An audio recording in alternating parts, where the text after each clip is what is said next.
नमस्कार। आज तक मैं आपके साथ मैं हूं शैली सैनी।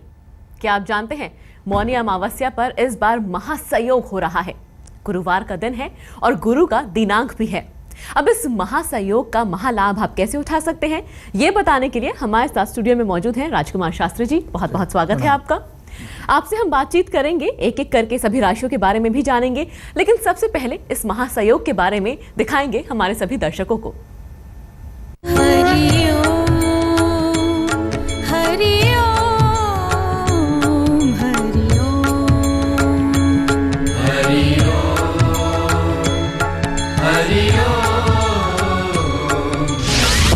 मौनी अमावस्या पर महासंयोग।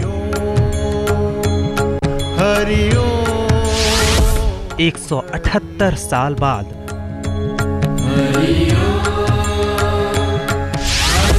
देवगुरु के दिन और दिनांक का महामिलन। मौनी अमावस्या यानी वो दिन जब सूरज की पहली किरणों के संग जग का ही नहीं, मनुष्य के भीतर का भी अंधेरा दूर हो जाता है। गंगा यमुना का पावन जल धो देता है सब पाप और फिर उगता है उम्मीदों का नया सवेरा।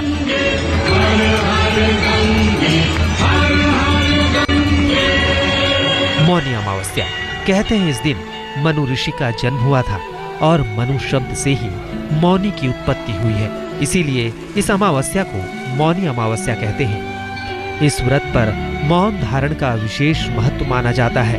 मान्यता है कि मौन धारण कर व्रत का समापन करने वाले को मुनि पद की प्राप्ति होती है।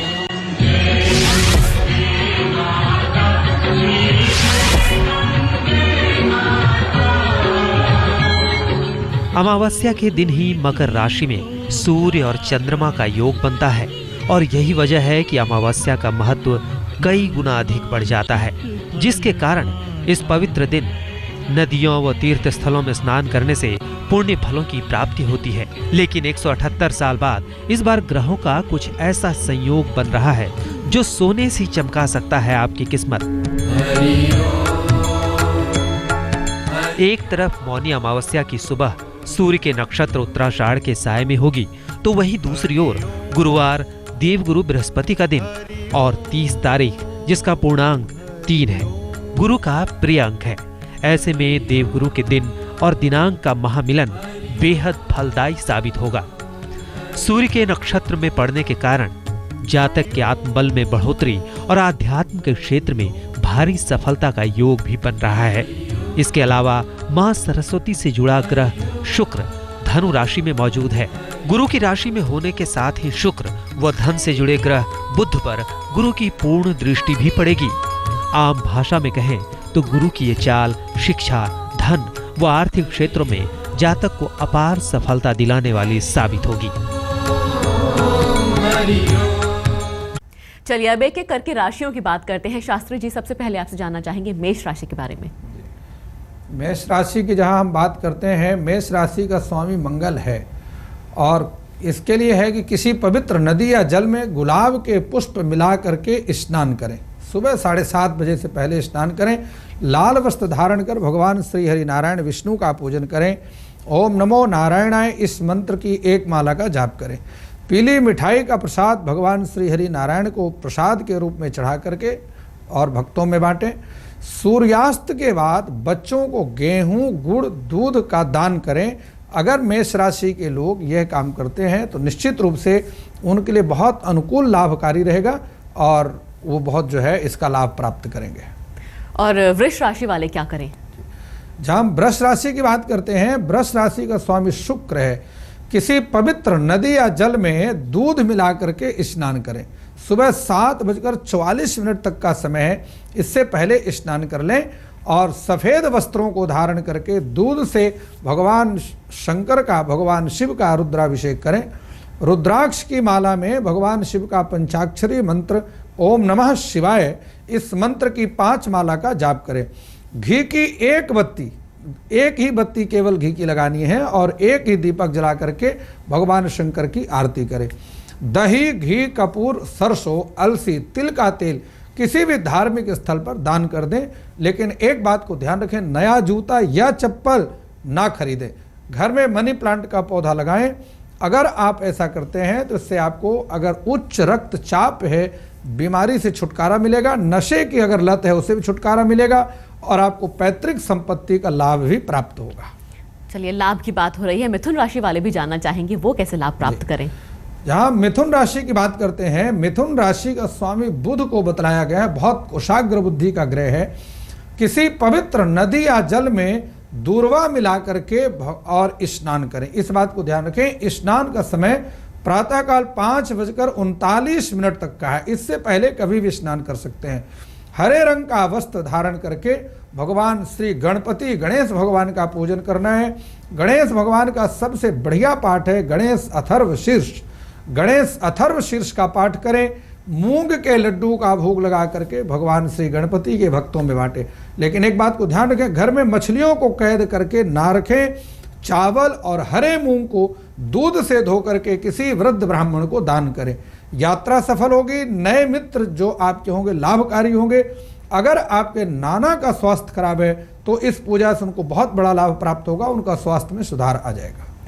इस पावन मौके पर कर्क राशि वाले क्या कर सकते हैं? जी, कर्क राशि की जहां हम बात करते हैं, चूंकि कर्क राशि के स्वामी चंद्रमा को बतलाया गया है जो कि पृथ्वी के बहुत नजदीक है सौर मंडल से, इसलिए किसी पवित्र नदी या घर में मीठे जल से स्नान करें।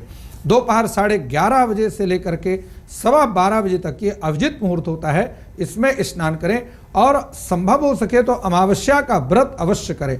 12 अमावस्या का व्रत करें। पूरे साल की सफेद वस्त्र धारण करके भगवती जगदम्बा महामाया दुर्गा की उपासना करें। दुर्गा सप्तशती का पाठ अवश्य करें। पितरों का नाम लेकर के और अपने गोत्र का नाम लेकर के पक्षियों को दाना डालें। ऐसे जातक जो पेशे से अगर डॉक्टर हैं तो रोगियों को निःशुल्क दवा दें और तावे के 12 सिक्के दूध से धो करके और उनको जल प्रवाहित करें। किसी ब्राह्मण या गरीब को जूता, छतरी या कंबल दान के रूप में दें। अगर आप ऐसा करते हैं, दाम्पत्य जीवन सुखी रहेगा, जीवन साथी का स्वास्थ्य बहुत अच्छा रहेगा और शुभ समाचार मिलने के योग भी बन जाएंगे। सिंह राशि वाले इस महायोग पर क्या करें? जी, जहाँ हम सिंह राशि की बात करते हैं, सिंह राशि का स्वामी सूर्य है। सूर्य ग्रहणाधिपति, सूर्य ग्रहों के अधिपति हैं, इसलिए किसी पवित्र नदी या जल में लाल चंदन या रोली मिला करके स्नान करें। सुबह 5 बजे से लेकर के 5 बजे तक का समय, इसके मध्य में स्नान करें। सुनहरे रंग का वस्त्र धारण करके सूर्य भगवान को अर्घ दें। गायत्री मंत्र का जाप करें, क्योंकि गायत्री मंत्र सूर्य का ही मंत्र है। घर के पश्चिम दिशा के कमरे में अंधेरा रखें, यहाँ शनि का निवास होता है, इस बात को ध्यान रखें। बुजुर्गों का आशीर्वाद अवश्य लें। अखरोट या नारियल का तेल किसी धार्मिक स्थल पर दान के रूप में दें। कोई भी नया काम मीठा खा करके आरंभ करें। घर में धन की वृद्धि होगी, बिगड़े हुए जो संबंध हैं वो भी सुधर जाएंगे और आंख से संबंधित जो नेत्र विकार हैं उसमें बहुत बड़ा लाभ प्राप्त होगा अगर आप ऐसा ये उपाय करते हैं तो। बहुत बढ़िया। चलिए, कन्या राशि वाले क्या करें? जी, कन्या राशि की जहां हम बात करते हैं, कन्या राशि का स्वामी भी बुध है और कन्या राशि में बुध उच्च का होता है, इस बात को भी आप जानते हैं। इसलिए किसी पवित्र नदी या जल में कच्चा तिल और शहद मिला करके स्नान करें। सुबह 6:18 तक का समय है, इससे पहले पूर्व स्नान कर लें। हरे वस्त्र धारण करके और पन्ने की माला से भगवान श्री गणपति का ओम गंगणपतये नमः इस मंत्र की 2 माला जाप करें। दूर्वा की माला बना करके भगवान गणपति को अर्पण करें, चढ़ाएं। तिल के तेल का अखंड दीपक गणपति के पास जलाएं। स्वयं भोजन करने से पहले गाय, कुत्ता और कौवा को भोजन दें। छोटी कन्याओं के पैर छू करके उनका आशीर्वाद लें। विद्यार्थियों की शिक्षा के क्षेत्र में सफलता मिलेगी और भाई से अगर आपका विवाद है वो समाप्त हो जाएगा केवल इतना ही उपाय करने से। और तुला राशि वाले क्या करें कि महासंयोग का महालाभ मिले? ये तुला राशि की जहां हम बात करते हैं, तुला राशि का स्वामी शुक्र है, बहुत कुशाग्र बुद्धि का ग्रह होता है और किसी भी पवित्र जल में गुलाब जल मिला करके स्नान करें। सुबह ब्रह्म मुहूर्त में स्नान करें। सफेद वस्त्र धारण कर गंगा जल से भगवान शिव का अभिषेक करें। हो सके तो शिव महिम्न स्तोत्र का पाठ करें। घी की 5 बत्ती का दीपक बना करके भगवान शिव की आरती करें। जौ, पीली सरसों, मक्खन, आलू, दही का दान करें। व्यापार में तरक्की होगी, संबंधों में सुधार होगा, पिता के स्वास्थ्य में बहुत बड़ा सुधार होगा अगर आप ऐसा करते हैं। यह तुला राशि वालों की बात कर रहा हूं। आगे की 3 राशियों की बात करते हैं। बात करते हैं वृश्चिक राशि। वृश्चिक राशि का स्वामी मंगल है। किसी पवित्र नदी या जल में चमेली का तेल मिला करके स्नान करें। सुबह 8 बजे से पहले स्नान करें। समय का ध्यान रखें। लाल रंग के वस्त्र धारण कर श्री हनुमान जी की पूजा करें। भगवान के सामने चमेली के तेल का अखंड दीपक जलाएं। बजरंग बाण के 11 पाठ करें। बूंदी और लड्डू का प्रसाद चढ़ा करके भक्तों में बांटें। तांबे के बर्तन में गुड़ चीनी भर करके किसी धार्मिक स्थल पर दान करें। राजनीति के क्षेत्र में सफलता मिलेगी। ससुराल से संबंध मधुर बनेंगे। इस बात को वृश्चिक राशि वाले ध्यान रखें। अब आगे हम बात करते हैं धनु राशि। किसी पवित्र नदी या जल में इत्र मिला करके स्नान करें। सुबह 7:40 तक का समय है, इससे पहले स्नान कर लें। पीले रंग के वस्त्र धारण कर भगवान श्री राम का पूजन करें। रामायण का अगर आप पाठ करें तो बहुत बड़ा लाभ प्राप्त होगा। एक बात को ध्यान रखें, बड़े भाई और भाभी का सम्मान करें। संतों की सेवा करें। किसी ब्राह्मण को हल्दी और चने की दाल का दान करें। व्यर्थ की चिंताओं से छुटकारा मिलेगा। बिगड़े हुए काम आपके फटाफट बनते जाएंगे अगर धनु राशि के लोग ये उपाय करते हैं। अगर अब हम बात करते हैं मकर राशि की। मकर राशि का स्वामी शनि को बताया गया किसी पवित्र नदी या जल में गंगा जल मिलाकर के स्नान करें। सुबह 9:21 तक का समय है, इससे पहले स्नान करें। काले रंग के वस्त्र धारण करके यम देवता का पूजन करें। कुशा के आसन पर बैठ करके दक्षिण की तरफ मुख करके और भगवान यम देवता का पूजन करें। जल में दूध, काले तिल, कुशा मिला करके पितरों का तर्पण करें। पितृ गायत्री का मंत्र का जाप करें या प्रेत सूक्त का पाठ करें। पके हुए भोजन का दान करें। किसी ब्राह्मण को भोजन अपने घर में बुला करके कराएं। संतान का सुख मिलेगा। घर में धन का आगमन शुरू हो जाएगा अगर मकर राशि के लोग ये उपाय करते हैं तो। शास्त्री जी, अब कुंभ और मीन राशि की बात हो जाए। जब हम कुंभ राशि की बात करते हैं, कुंभ का अर्थ जिस प्रकार आप जानते हैं घड़ा होता है और इस राशि का स्वामी शनि ही बतलाया गया। किसी पवित्र नदी या घड़े के जल में स्नान करें। सुबह रात्रि में घड़े में जल भर दें, सुबह उसमें स्नान करें। सुबह 11 बजे तक का समय है।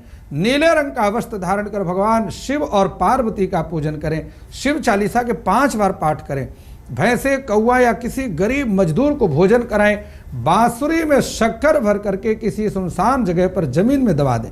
कांसे के बर्तन में गेहूं, 1.25 किलो गुड़ और शहद भर करके किसी ब्राह्मण को दान करें। दुर्घटना से बचाव होगा और पेट संबंधित जितनी भी परेशानियां हैं ये सब आपकी दूर हो जाएगी, क्योंकि इस राशि का निवास भी कमर से नीचे के स्थानों पर, भागों पर होता है। अब हम बात करते हैं मीन राशि। मीन राशि का स्वामी बृहस्पति है, जो कि देवताओं के गुरु हैं। किसी पवित्र नदी या जल में पंचगव्य मिलाकर के स्नान करें। अभिजित मुहूर्त में स्नान करने से बहुत बड़ा लाभ प्राप्त होगा। पीले रंग का वस्त्र धारण कर भगवान श्री हरि नारायण विष्णु का पूजन करें। गीता के 4थे अध्याय का पाठ करें या गोपाल सहस्त्र नाम का पाठ करें। पत्नी से सलाह करके ही कोई फैसला करें, इस बात को ध्यान रखें। पीले वस्त्र, पीली मिठाई का दान करें। भाई बहन में आपसी संबंध में मधुरता आएगी, सुधार होगा।